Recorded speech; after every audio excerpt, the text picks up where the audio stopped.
quand il y a une crise, c'est tout de suite qu'est-ce qu'on dit, qu'est-ce qu'on fait, comment on gère la communication pour que la crise se gère au mieux, que les gens agissent au mieux. Et pour que on contrôle un minimum ce qui se dit à l'extérieur, notamment avec les médias, mais ça c'est vraiment quand on fait de la com externe, donc c'est toujours avec l'intention de préserver la réputation de la société, de la marque. Moi j'ai vraiment, et même maintenant dans mon rôle dans mon nouveau métier, mon rôle d'indépendant, je pense que c'est important de donner la parole aux gens, de mettre en place de donner du temps et de mettre en place des dispositifs pour que les gens se parlent, s'écoutent, se disent les choses, partagent leurs succès, leurs difficultés, et qu'il n'y ait pas toujours des choses qui tombent de la direction, mais qu'il y ait aussi beaucoup de transversal. Parce que souvent, ce qui tue aussi dans l'entreprise, c'est que on n'a pas la liberté de dire ce qu'on pense, en fait. Et des fois, juste ça, c'est déjà beaucoup, en fait. On n'a pas besoin de plus, des fois. Bienvenue à tous dans ce nouvel épisode de System Sales, le podcast qui donne enfin la parole aux ingénieurs pour leur permettre de partager leur parcours exceptionnel dans la vente, l'entrepreneuriat ou la transition énergétique. Dans ce 6e épisode, je reçois Sophie Lavore, ingénieure INSA de Rouen, travaillant à son compte après plus de 10 années en marketing, vente et 15 en communication d'entreprise. Elle est également coach, facilitateur et auteur photographe et consacre sa 3e partie de carrière aux dirigeants et à leurs équipes. Son objectif, les aider à porter un nouveau regard sur leurs pratiques pour les réinventer. J'ai contacté Sophie attirée par le logo de son entreprise et sa spécialisation dans la maïeutique, terme assez bizarre pour définir l'art de faire accoucher les idées. Quand j'ai découvert qu'elle avait aussi travaillé en tant que directrice de la communication dans un grand groupe international, je ne pouvais pas passer à côté d'une telle occasion de découvrir un métier sur lequel je ne connaissais absolument rien.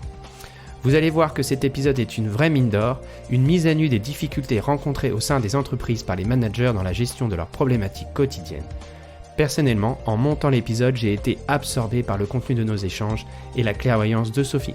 Si vous souhaitez soutenir ce podcast, m'encourager et donc pouvoir continuer à écouter ces passionnantes interviews, je vous encourage à le noter 5 étoiles sur Apple Podcast et à laisser votre avis. Je lirai une sélection des meilleurs commentaires à chaque début d'épisode. Cette semaine, il n'y en a pas, bande de feignants aux doigts boudinés. Allez au boulot, allez mettre des avis sur Apple Podcast s'il vous plaît. Pour ceux qui ne savent pas comment faire, je vais vous faire un petit tuto YouTube promis et je vous mets le lien dans le commentaire. Et pour recevoir des conseils sur la vente, des fiches de travail en exclusivité pour booster ta prise de commande, abonne-toi à la newsletter, newsletter.systemsales.fr. Je te mets le lien dans la description du podcast. Les abonnés à la newsletter ont le droit de me contacter par email pour me poser des questions et recevoir des conseils gratuitement. Allez, je vous laisse en compagnie de Sophie, coach en communication, dans ce nouvel épisode de System Sales. Bonjour Sophie. Bonjour Mathieu. Comment vas-tu aujourd'hui ? Parfaitement bien, il fait beau. L'été traîne, l'automne tarde à venir, donc tout va bien. Ok, super. Sophie, en introduction, est-ce que je peux te laisser te présenter ? Bien sûr, je m'appelle Sophie Lavore. Je suis beaucoup de choses. J'ai plusieurs cordes à mon arc. On va dire que je suis en solo depuis maintenant 2 ans, à mon compte donc. Et en fait, je fais du conseil en communication, du coaching, de la facilitation d'intelligence collective, ce que j'appelle de la maïeutique en fait. Et je suis aussi auteur-photographe. D'accord. Donc effectivement, quelqu'un aux multiples facettes, on va dire. Tout à fait. Très bien. Et Sophie, dans une première partie, ce que je voulais, c'est qu'on repasse un petit peu sur ton parcours, parce que quand on regarde ton histoire sur LinkedIn, on voit des choses quand même assez impressionnantes. Tu es ingénieur INSA à la base, INSA de Rouen. Et ensuite, tu as bifurqué vers des fonctions diverses à l'international et dans la communication. Est-ce que je vais te laisser nous raconter ton histoire. D'accord. Alors je sais pas si c'est impressionnant, mais en tout cas, voilà, c'était passionnant, si je peux résumer. Donc moi, j'ai fait l'INSA de Rouen. Je suis sortie en 1993. Donc j'ai fait chimie. 93, c'était un peu le creux de la vague. C'était en pleine crise. Mais j'ai eu la chance de trouver du travail directement à la sortie de l'école. Donc en fait, j'ai enchaîné 3 jours après la remise des diplômes. J'ai commencé mon boulot. Euh, J'avais fait des stages en papeterie en fait, et donc j'ai eu la chance de trouver un poste de technico-commercial dans une société qui faisait du traitement des eaux industriel qui s'appelait Nalco. Et, euh, et ils cherchaient un commercial en Normandie en papeterie, ce qui tombait bien puisque j'avais fait 2 stages en papeterie en Normandie. Donc voilà, donc c'était Et à l'époque, quand tu faisais technico-commercial, du coup, t'as abordé un petit peu des facettes de la vente, justement. alors c'était un peu particulier comme métier en fait. C'était un métier de service, donc où en fait on était responsable, on était complètement autonome. Donc je travaillais de chez moi déjà. On avait une zone dédiée. Donc moi j'avais la Normandie et la région parisienne, et on était en charge de prospecter et puis après de délivrer le service qu'on vendait aux entreprises. Et donc il y avait un gros aspect commercial et il y avait un gros aspect technique en fait, puisqu'on faisait on va dire, du support technique aux produits qu'on vendait aux papeteries. D'accord. Et qu'est-ce que cette facette commerciale, justement, a apporté à la suite de ta carrière, juste à ton avis? Alors, c'était Nalco à l'époque, c'était une boîte qui vendait une formation. Ils vendaient 6 mois de formation. Je me rappelle, parce que c'était un des arguments qui m'avait plu. Ils vendaient 6 mois de formation au traitement des eaux, technique commerciale. Et c'était une boîte américaine. Et donc, à l'issue de cette formation, on allait passer 2 semaines aux États-Unis. Et vraiment là, c'était de la formation commerciale. Donc, c'était très apprenant. Ça m'a appris l'autonomie très vite, la dimension internationale, puisque boîte américaine. J'avais Quand j'ai rejoint cette société, il y avait encore une structure française qui très vite a été dissoute. Et donc j'avais un boss qui était anglais. Et donc très vite j'ai été, même étant travaillé en France, en fait, très vite j'ai été dans une ambiance internationale. Donc ça m'a, voilà, travaillé en anglais régulière, enfin beaucoup en anglais, et puis avec cette ouverture d'esprit sur le monde anglo-saxon. Donc ça m'a beaucoup aidé pour la suite, je pense.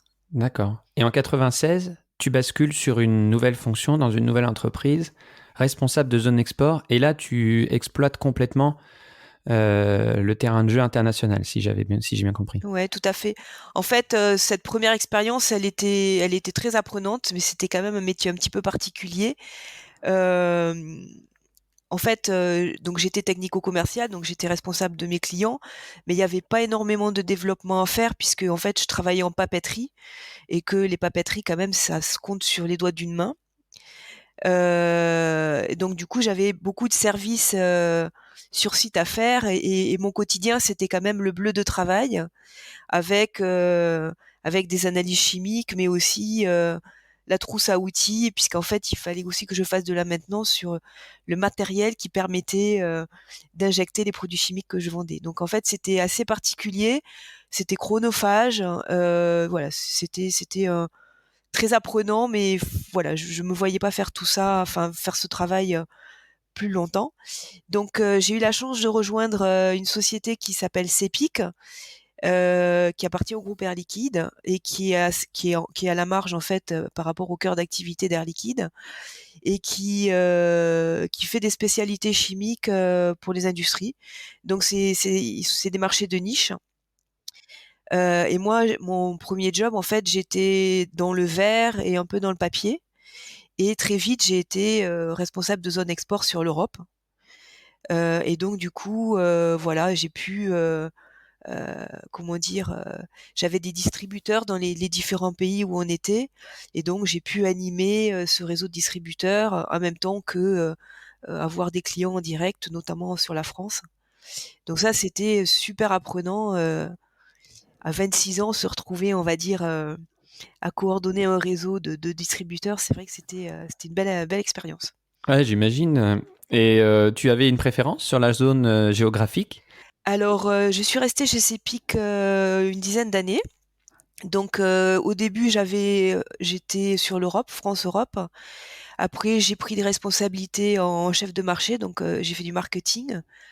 Et après, je suis repartie en commercial, où là, j'étais sur des vaccins vétérinaires. Et là, j'ai eu la chance d'avoir l'Asie, une partie de l'Asie. J'avais aussi l'Australie, la Nouvelle-Zélande. Après, je supervisais l'Amérique, enfin l'Amérique du Nord, les États-Unis notamment, où on cherchait à se développer. Donc j'ai beaucoup voyagé. Et ça, c'était une ouverture vraiment très très chouette. En plus d'être sur un secteur, le domaine des vaccins vétérinaires, c'est une micro niche, mais c'est passionnant. Et puis voilà, c'était vraiment. J'ai fait des beaux voyages, des belles rencontres, c'est très Ouais. chouette. Et Mm. comment tu as abordé justement cette spécificité culturelle par rapport à ces différentes zones? Parce que j'imagine que travailler en Asie, c'est pas la même chose que travailler en Europe, que travailler aux États-Unis ou l'Australie. C'est venu naturellement ou Ouais, c'est tu... venu assez naturellement. Je pense que voilà, il faut. Alors moi, par ailleurs, j'aime beaucoup voyager, donc il y a quand même aussi cette capacité d'aller vers les autres, de s'adapter, d'essayer de pas imposer sa culture, mais voilà, de s'ouvrir, de s'adapter. Je pense que c'est ça qui est important, c'est être curieux de l'autre, de sa façon d'être, de penser, et puis s'adapter. Je pense que c'est ça qui fait qu'on y arrive. J'avais un petit challenge parce que j'avais aussi récupéré le Japon. Et le Japon, on a une image d'une société, enfin, d'un monde du travail au Japon assez fermé, assez misogyne. Donc j'ai pas mal été challengée par mes collègues sur ma capacité à gérer le Japon. Et en fait, ça s'est super bien passé. Alors, faut dire que j'avais un petit peu appris le japonais dans mes vies antérieures, et donc bon, je le baragouinais, c'était limité, mais j'avais quand même un peu cette curiosité du Japon qui fait que finalement ça s'est bien passé.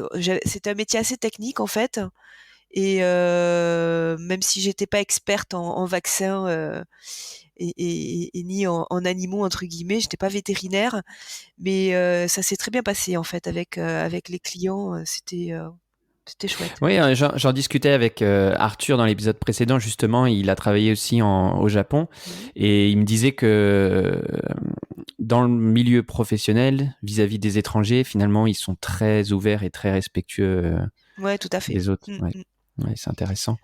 En Intéressant. étant très exigeant, mais voilà, si on est, je pense, honnête avec eux, que voilà, on est aussi un peu sur leur temps qui est long, sur leur mode de prise de décision qui est un peu particulier. Voilà, si on respecte ça, je pense que ça se passe bien. D'accord, très bien. Et puis sur l'évolution dans des environnements multiculturels, bon, il y a des gens qui sont naturellement faits pour ça ou qui ont des qualités intrinsèques qui leur permettent de s'adapter très très vite, mais il y a aussi la possibilité de se former Tout et, à fait. euh, et voilà. Euh, Sophie, ensuite, qu'est-ce que tu as fait après? Donc, ton expérience chez Cepic a duré de 1996 à 2006. Ouais. Et ensuite, je vois que tu as pris un poste de direction de communication. Pardon.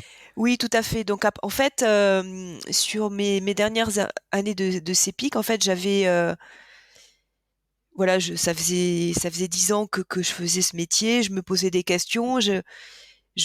Comment dire, j'avais envie d'en apprendre un peu plus sur le management d'entreprise, la gestion, le marketing. Voilà, j'avais envie d'acquérir des bases en fait, parce que voilà, on peut apprendre de ses expériences, mais quand on apprend aussi un peu de théorie, je pense qu'on va plus vite. Et donc j'ai repris les chemins de la fac en 2004, je crois que c'était, où en fait, voilà, j'ai fait un master en management à Dauphine pendant une année. Ce qui m'a permis après de postuler. Chez Air Liquide, il y a beaucoup de mobilité fonctionnelle en interne. Et donc j'ai postulé un poste de responsable de communication pour les plateformes européennes. Et là, j'ai rejoint Air Liquide vraiment dans le cœur de métier du groupe. Donc c'était une D'accord. nouvelle aventure. Et pourquoi tu as ressenti ce besoin de reprendre des études pour faire une spécificité une spécification en management, justement? Parce que le management, beaucoup de gens l'apprennent sur le tas, avec des formations en parallèle de leur métier.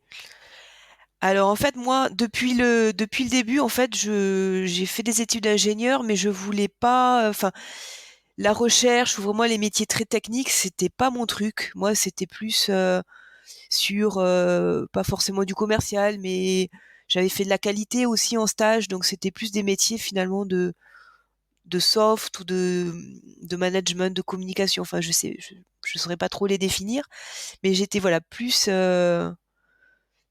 attirée par ça que vraiment de la technique. D'accord. Et en fait, oui, le management, ça s'apprend, mais par exemple, la gestion, la finance, les RH, voilà, il y a quand même de la recherche qui est faite dans ces. Enfin, il y a des grandes théories quand même Oui, d'accord. qui Toi, sont tu as vu bien, voilà, c'était bien plus large que que du du simple simple management, voilà, tout Ouais, à fait. d'accord. J'avais envie d'avoir des bases théoriques aussi sur lesquelles m'appuyer. Et puis D'accord. il y avait aussi la curiosité probablement d'aller explorer ces contrées-là. Et qu'est-ce qui t'a poussé à t'orienter vers un métier communicatif? Enfin, Alors ça a été un petit peu un concours de circonstances en fait. Chez Air Liquide, quand on veut changer de poste, il y a une bourse de l'emploi qui existe, c'est très bien fait. Et donc, bah, les différents services, les différentes filiales, elles postent les postes à pourvoir en fait, elles les mettent à disposition. Et je suis tombée sur ce poste de responsable communication.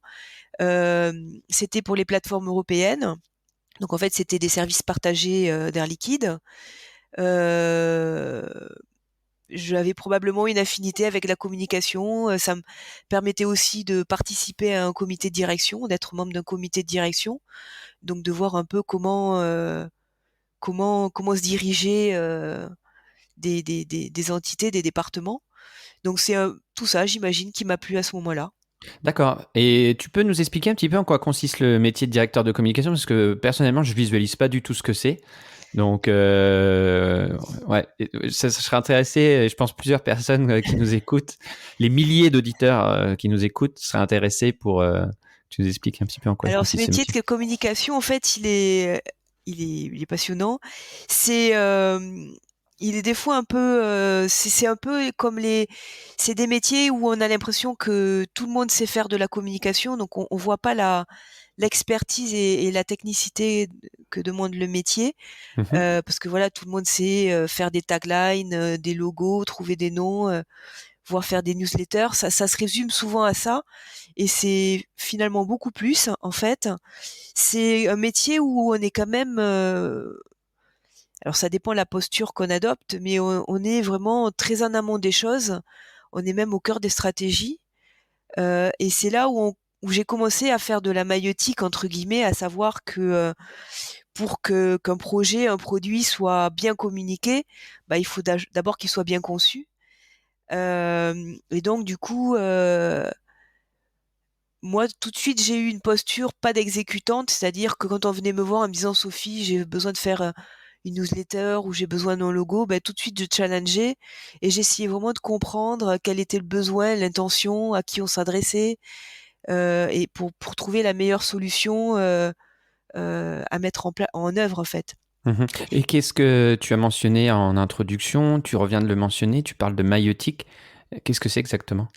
Alors la maïeutique, alors j'ai pas fait de latin ni de grec, mais c'est l'art d'accoucher des idées, en fait. Maïeuticienne, c'est les sages-femmes. Donc voilà, c'est l'art de D'accord. de faire accoucher et la maïeutique, ça vient de Socrate et qui était vraiment de l'art de faire accoucher des idées, en fait. Donc c'est par le biais du questionnement, en fait, on amène à l'autre à accoucher de ses idées.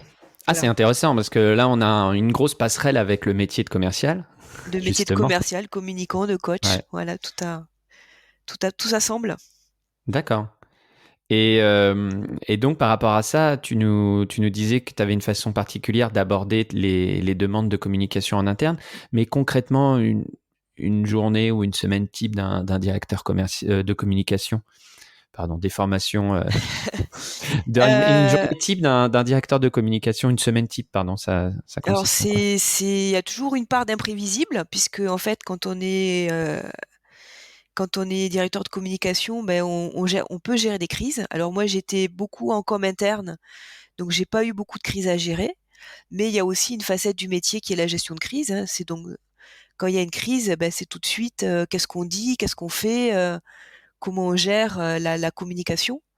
Pour que la crise se gère au mieux, que les gens agissent au mieux, et pour que, on contrôle un minimum ce qui se dit à l'extérieur, notamment avec les médias. Mais ça, c'est vraiment là quand on fait de la com externe. Donc c'est toujours avec l'intention de préserver la réputation de la société, de la marque, heu et bien communiquer sur ce qu'il faut faire ou pas faire quand c'est des crises qui entraînent, voilà, quand il y a des accidents industriels, des choses comme ça. D'accord. Donc moi, j'en ai pas beaucoup fait, mais ça fait partie quand même du quotidien des communicants et ça, c'est complètement imprévu. Sinon, ça va de, voilà, assister à des codir, heu,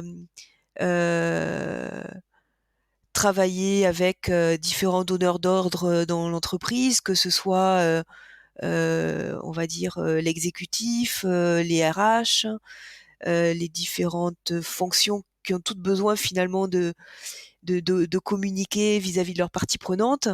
Moi après j'ai travaillé, beaucoup avec le marketing sur, de la communication produit, et donc voilà, c'est travailler avec eux le plus en amont possible sur, le lancement d'un produit ou le lancement d'un nouveau projet interne, d'un changement.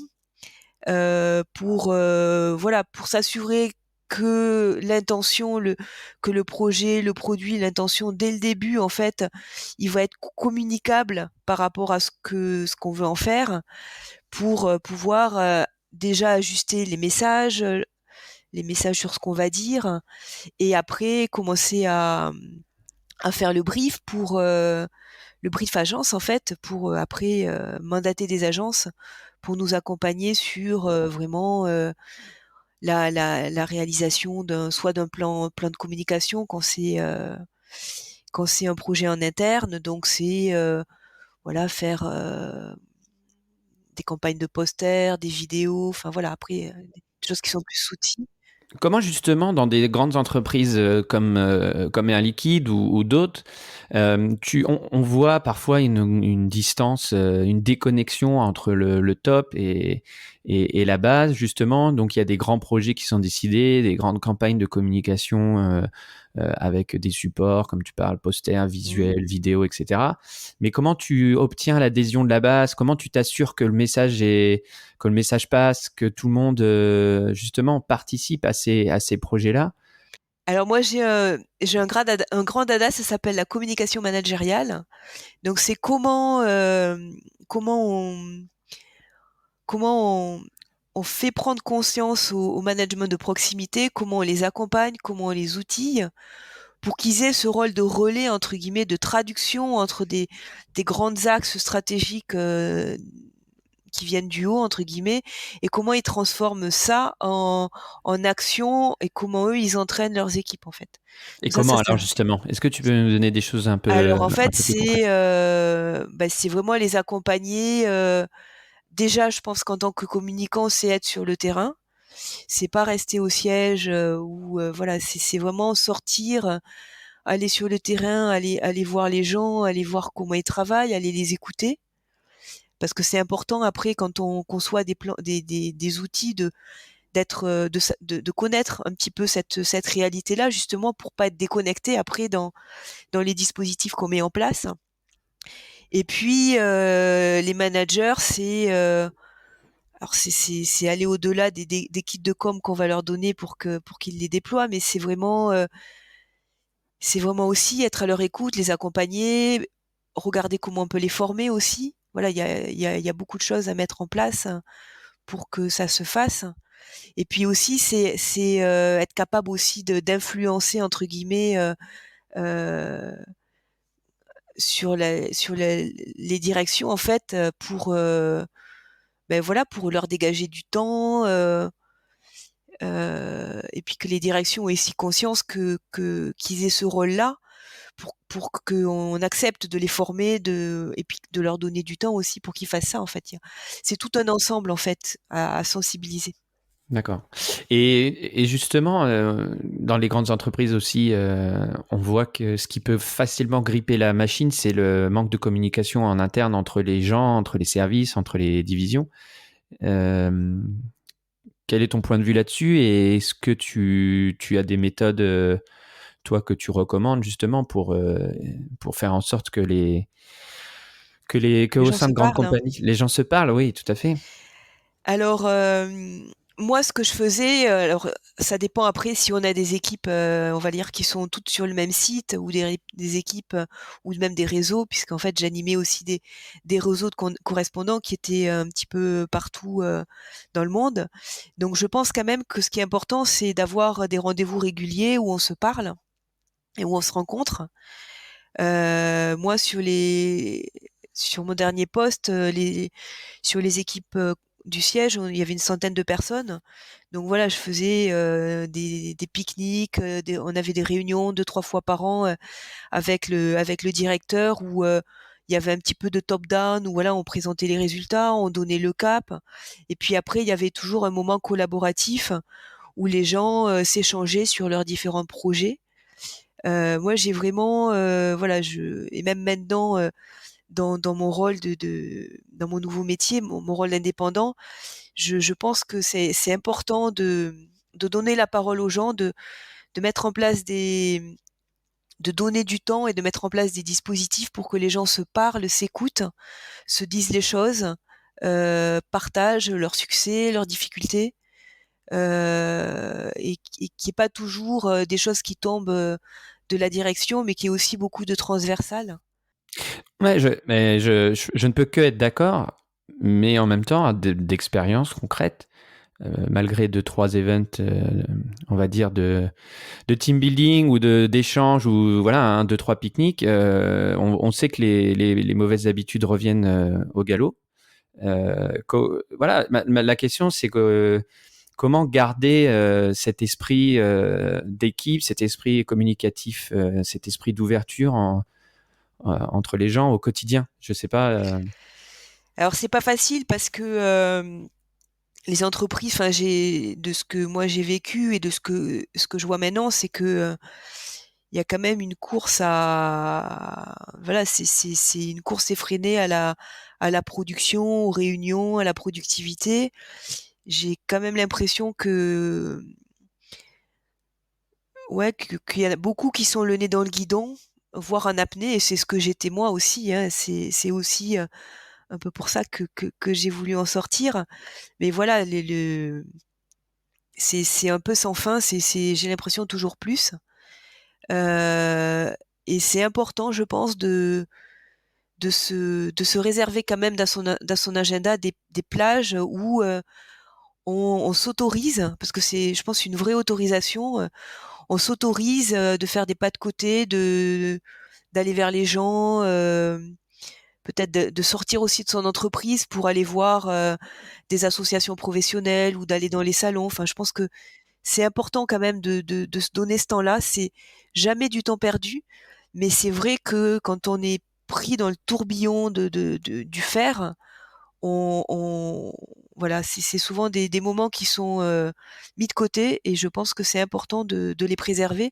Et je pense que c'est important aussi d'un point de vue organisation d'entreprise d'organiser ces moments-là et d'inciter les collaborateurs en fait à y participer. Je pense que c'est dans les deux sens. C'est une liberté individuelle qu'on prend, mais c'est aussi aux entreprises à permettre cette prise de liberté. Je pense que ça va dans les Oui, deux sens. oui. Tu connais le livre de Cal Newport, Deep Work? Alors moi, je suis pas un gros lecteur, mais j'ai lu ce livre et ça a été quand même. Ce que j'ai trouvé super intéressant, c'est exactement ça. C'est qu'il dit il faut, pour retrouver un travail en profondeur, un épanouissement personnel et du qualitatif dans ce travail, il faut savoir s'aménager quotidiennement ou de manière hebdomadaire des plages horaires où on se coupe de ces réunions, des mails, de notifications, où on se consacre à d'autres choses, justement, pour retrouver peut-être un peu de souffle Tout à dans fait, ouais. le rythme quotidien. Alors celui-là, je le connais pas, mais je le note. Je t'enverrai la J'en lis référence. beaucoup, mais je le note. Oui, je pense qu'en fait, c'est une responsabilité personnelle, en fait, je pense c'est une forme de prendre soin de soi finalement, de prendre soin de soi, de prendre soin aussi de se développer. Je pense qu'il faut, bien entendu, c'est aussi le rôle des entreprises de développer les gens et de les faire grandir, mais c'est aussi une responsabilité personnelle, je pense, de continuer à apprendre en permanence. En tout cas, moi, c'est ce que j'ai fait et c'est ce que je continue à faire.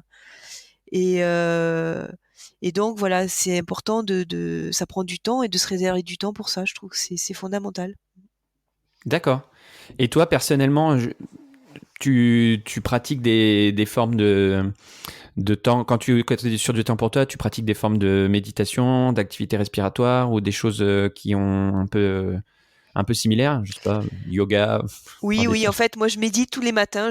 Voilà, j'ai pris le d'accord? parti de me lever plus tôt le matin pour méditer, écrire un petit peu mon journal. Enfin, voilà, sortir de la tête. Je pense que c'est important aussi de sortir de la tête et revenir dans le corps et dans les émotions. Je pense que c'est des choses qu'on oublie dans les entreprises, le corps, les émotions. Et ça fait partie quand même de la personne. On est des êtres physiques. Donc c'est un tout qu'il faut cultiver et je pense qu'il faut prendre soin de ça. C'est un équilibre en fait de, Qu'est-ce que tu as de tout senti ça. justement, le fait de pratiquer la méditation quotidiennement? Euh, Est-ce que tu as constaté ou est-ce que tu as réussi à, à- à ressentir des évolutions par rapport à ton bien-être personnel? Ou même ta capacité de concentration, ton Ouais, je pense que efficacité? ça pose en fait, ça aide à poser, à prendre du recul et c'est tout simplement du temps pour soi aussi. Donc c'est une forme de temps pour soi, de s'autoriser à se poser et ne rien faire. Et même si c'est pas longtemps, enfin souvent il y a des gens qui me disent mais moi j'arrive pas à méditer. Ben moi quand j'ai appris à méditer, on m'a dit ben faut commencer par 5 minutes, 10 minutes, un quart d'heure. Et puis il y a plein de formes de méditation aussi. Il y a la marche qui est une forme de méditation. Il y a en fait c'est à chacun de trouver sa façon de méditer. Moi je cuisine et on peut méditer en cuisinant hein, quand on est finalement pleinement dans ce qu'on fait et dans une forme de ce qu'on appelle de flow en fait où c'est fluide où on réfléchit plus et on est en pleine présence il y a beaucoup de enfin il y a plein de voies en fait pour faire de la méditation pour les gens qui sont scientifiques et qui ont un peu de mal avec la méditation moi je propose de faire de la cohérence cardiaque où là voilà c'est un petit peu plus objectivé en termes d'approche médicale mais c'est une forme de méditation aussi donc c'est une méditation particulière par la respiration. Donc il y a plein de façons, mais c'est de la pleine présence en fait, c'est être pleinement présent à Sur ce la qu'on fait. cohérence cardiaque, j'avais entendu que c'était justement très pratique parce que tu peux le pratiquer un peu n'importe où par rapport où la méditation, Tu le bon bah, pratiques n'importe où, c'est en fait ouais. ils recommandent 5 minutes 3 fois par jour. Et c'est voilà, c'est une façon de respirer et en fait de mettre en cohérence son système nerveux autonome ou qui a un frein et qui a un accélérateur et ça permet d'équilibrer le frein et l'accélérateur. Voilà, enfin il y a tout un tas de bénéfiques. Il y a plein de littérature sur la cohérence cardiaque et je pourrais te donner des références, mais c'est très facile et c'est voilà, c'est assez puissant comme pratique. Je pense qu'il y a des gens qui disent bah, je n'ai pas le temps ou oui, enfin c'est bien gentil la routine matinale, mais on la zappe. Mon point de vue là-dessus, c'est qu'en fait, finalement, quand tu te crées une habitude qui est bénéfique pour toi, Mm. en fait, au bout d'un moment, tu ne l'abandonnes plus parce que ton corps ou ton esprit la réclame. Et c'est ça la force de la La force de routine, l'habitude, ouais, tout à la fait. force de l'habitude et de la routine, pas forcément matinale, mais ce que les gens ne comprennent pas, c'est qu'une routine qui te fait du bien, t'as pas à te forcer pour la refaire, puisque naturellement, tu vas la réclamer, puisque... Oui, alors pareil, il y a plein de bouquins de développement personnel sur le pouvoir des habitudes. C'est vrai que quand on veut prendre des habitudes ou même quand on veut en perdre, ça demande un petit effort au début en fait, parce que bah voilà, il faut reprogrammer son cerveau. Ça prend, en général, ils disent 2 à 3 semaines en fait pour ancrer une habitude ou en perdre une. Donc ça demande un petit effort, mais après, une fois qu'elle est acquise, quand on l'entretient, elle est là et c'est une forme de confort aussi. Enfin, ouais, ça apporte une forme de confort, je pense. Mm-mm. Ça dépend quelle habitude on veut prendre, mais après, c'est automatique. Oui, c'est ça. Voilà, c'est une forme d'automatisme et voilà, ça permet d'être dans la fluidité et d'intégrer ça à son quotidien en fait. Très bien. Et une question peut-être un peu plus personnelle. Tu n'es plus chez Air Liquide aujourd'hui. Tu as quitté une grande compagnie. Tu as monté une structure autonome. Qu'est-ce qui t'a poussé à faire ce choix professionnel? Alors c'est une longue histoire en fait. J'ai commencé à me former au coaching en 2013, donc j'étais encore chez Air Liquide. J'avais un super poste en communication et j'avais eu un petit incident de santé et je m'étais dit quand j'avais repris le travail qu'il fallait vraiment que je fasse quelque chose pour prendre soin de moi justement. Et j'avais en plus l'idée reçue ou l'intuition, je sais pas comment on peut dire ça, que le coaching m'aiderait justement à mieux questionner les gens avec qui je travaillais. Donc on était déjà dans la maïeutique en fait. Et c'est comme ça que j'ai commencé à me former au coaching, c'est pas du tout avec l'envie de devenir coach, mais c'était avec l'envie d'acquérir ces compétences de questionner. Mhm. Et quand on se forme au coaching, ben, très vite on coach des gens en fait. Et là, ça a été la révélation. Je me suis rendu compte que c'était super d'accompagner quelqu'un voilà, pour l'aider à grandir. Et donc voilà, je me suis un peu laissé prendre au jeu. Euh, J'avais un super poste, donc j'avais envie de faire plein de choses, de faire bouger. Voilà, j'avais plein de projets, donc le projet a mûri progressivement. Au début, je m'étais dit, bah tiens, peut-être que après, le poste d'après, je proposerai de devenir coach interne. Il y a des besoins dans le groupe. Voilà, ça commençait à germer. Et puis, après cette formation, j'ai envie de dire, j'ai pu arrêter à me former. Voilà, dans le coaching, il y a plein d'approches, plein d'outils, plein de techniques. Et quand on met le doigt là-dedans, je pense qu'on n'en sort plus tellement c'est passionnant. Donc voilà, j'ai continué à être curieuse, à me former. Euh, je suis repartie sur les bancs de la fac en 2014, où là j'ai fait un master de coaching à Assas, donc sur une année. Euh, et là j'ai vraiment eu, comment dire, voilà, j'ai compris que coach interne c'était pas si simple que ça et que c'est de l'extérieur que je pourrais vraiment agir sur les organisations ou vraiment avoir une liberté d'action qui serait meilleure que à l'interne d'une organisation. Et à côté de ça, j'ai découvert le monde de l'innovation managériale, en 2015, c'était le plein boom des entreprises libérées. Il y a Lalou qui a sorti son bouquin sur Reinventing Organization. Voilà, c'était en plein boom de cette tendance-là qui ne fait que croître depuis en fait sur Mhm. les nouveaux modes de gouvernance d'entreprise, d'organisation. Et voilà, je me suis prise de passion pour ça. Et là, ça a été évident qu'il fallait que je sois indépendante en fait D'accord. pour avoir plus d'action en fait. Voilà.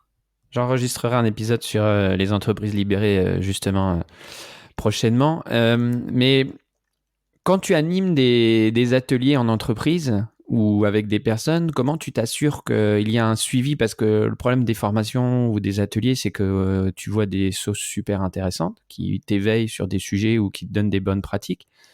Mais comment on fait en sorte que les gens mettent en application, enfin, on ne peut pas les obliger à mettre en application, mais ceux qui le veulent puissent justement transformer leurs habitudes. Comment on gère ce suivi-là quand on anime des ateliers comme tu le fais? Alors c'est pas évident parce que c'est vrai que quand on intervient ponctuellement, hein, et après, on n'est plus trop responsable de ce qui se passe. Moi, ce que j'essaie dans mes interventions, en fait, c'est de faire expérimenter des modalités de coopération et d'interaction, en fait, qui sont, voilà, que j'ai appris et qui sont, on va dire, décrites et disponibles dans le domaine public. J'ai envie de dire, les cercles de parole, les bulles de dialogue, les liberating structures, par exemple. Donc c'est vraiment des modalités de travail qui sont décrites. Et donc du coup, je les fais tester aux gens et souvent je leur dis: «Mais voilà ce que vous avez testé, vous pouvez le reproduire, le refaire au quotidien, voilà, n'attendez pas qu'il y ait quelqu'un, qui vienne et qui anime. Vous pouvez aussi, vous-même, voilà». J'ai toujours un peu l'envie dans mes interventions d'être finalement le plus discrète possible pour que les gens puissent prendre de l'autonomie et puis après, puissent reproduire tout seuls. Et qu'est-ce que Heu, c'est une bulle de dialogue, justement? alors une bulle de dialogue, en fait, c'est des cercles de parole. Donc c'est un dispositif, hem, ça se fait en ligne ou en présentiel, en fait, où on va inviter les gens à venir, échanger, dialoguer sur une question, une problématique qu'on va leur poser et avec un processus de parole distribuée. La parole distribuée, en fait, on part du principe que la parole est à égalité. La parole, elle est au centre, elle est à égalité, donc tout le monde a le droit à la parole et est en devoir d'écouter aussi les autres, ce qu'on fait pas forcément, qu'on fait plus trop finalement, au quotidien dans les entreprises.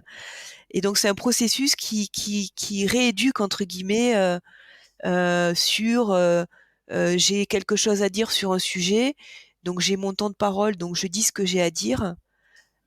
Bien entendu en toute conscience parce que j'ai aussi conscience que ce que je dis, ça impacte les autres et aussi j'écoute les autres, ce qu'ils ont à dire, sans intention de penser que ce que je pense c'est mieux ou d'aller les influencer ou d'aller leur dire que ce qu'ils pensent c'est pas bien.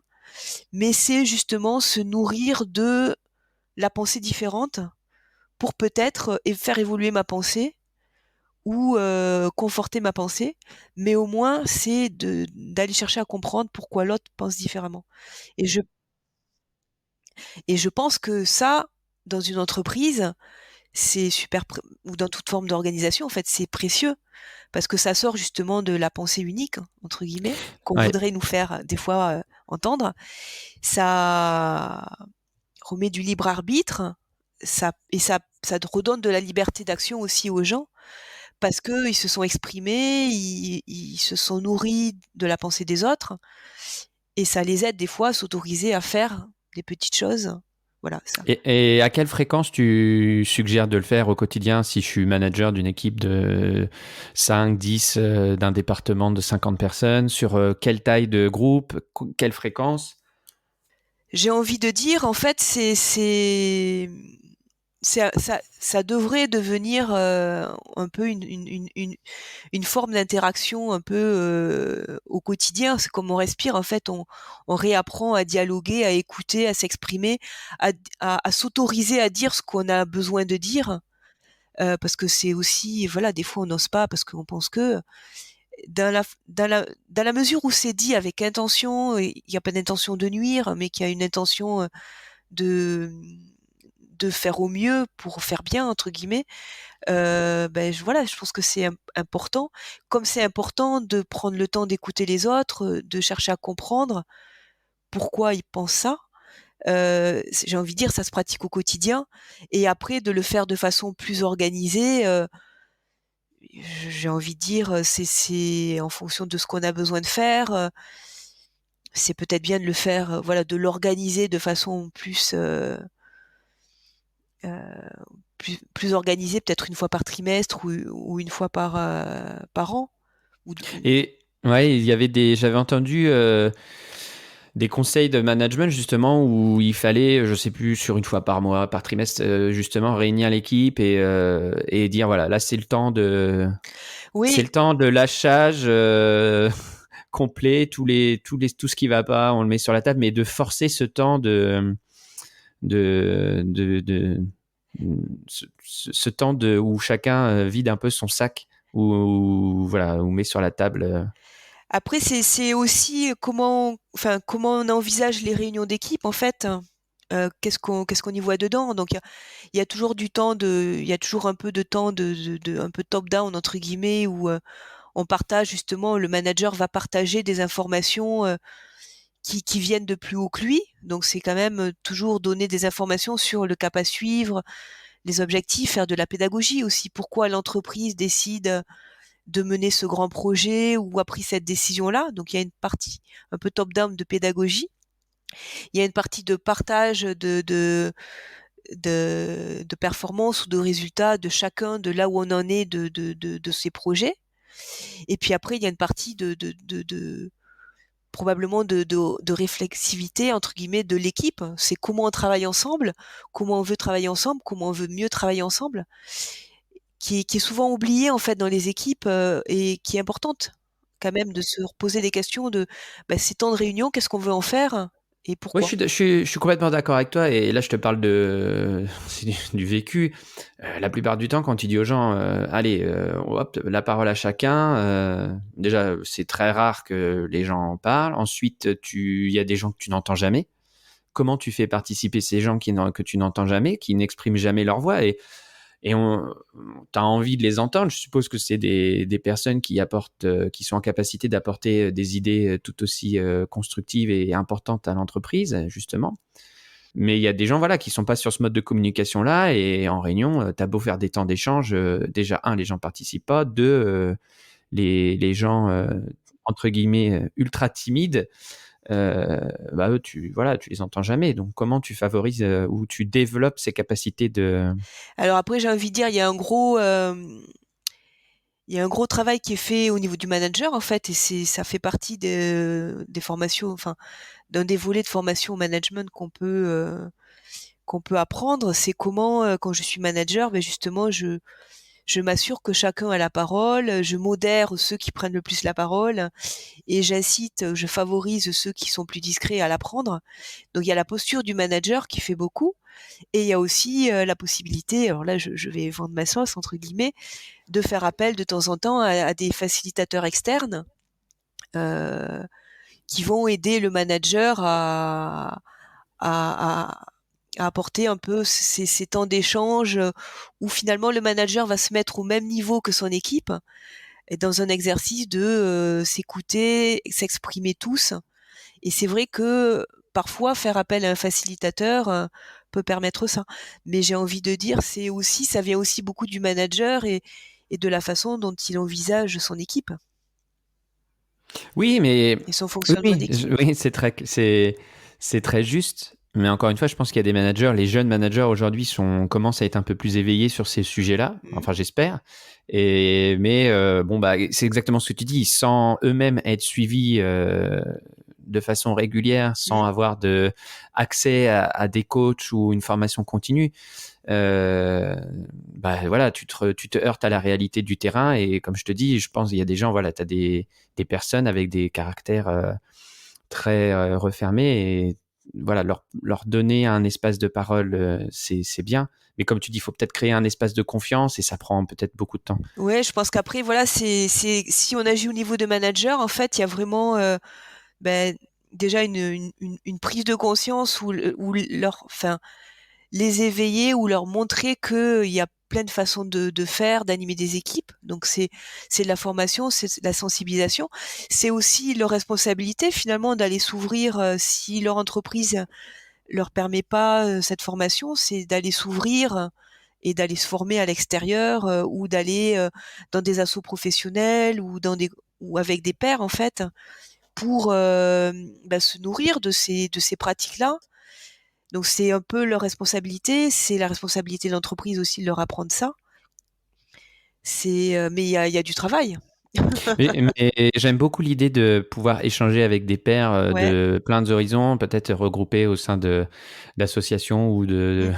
d'espaces de dialogue, peut-être Et moi je crois où tu. ouais, je Ouais. crois beaucoup moi au groupe de pairs et c'est ce que j'essaie de monter en fait, c'est des il y a un dispositif qui s'appelle le co-développement qui est très intéressant en fait. C'est comment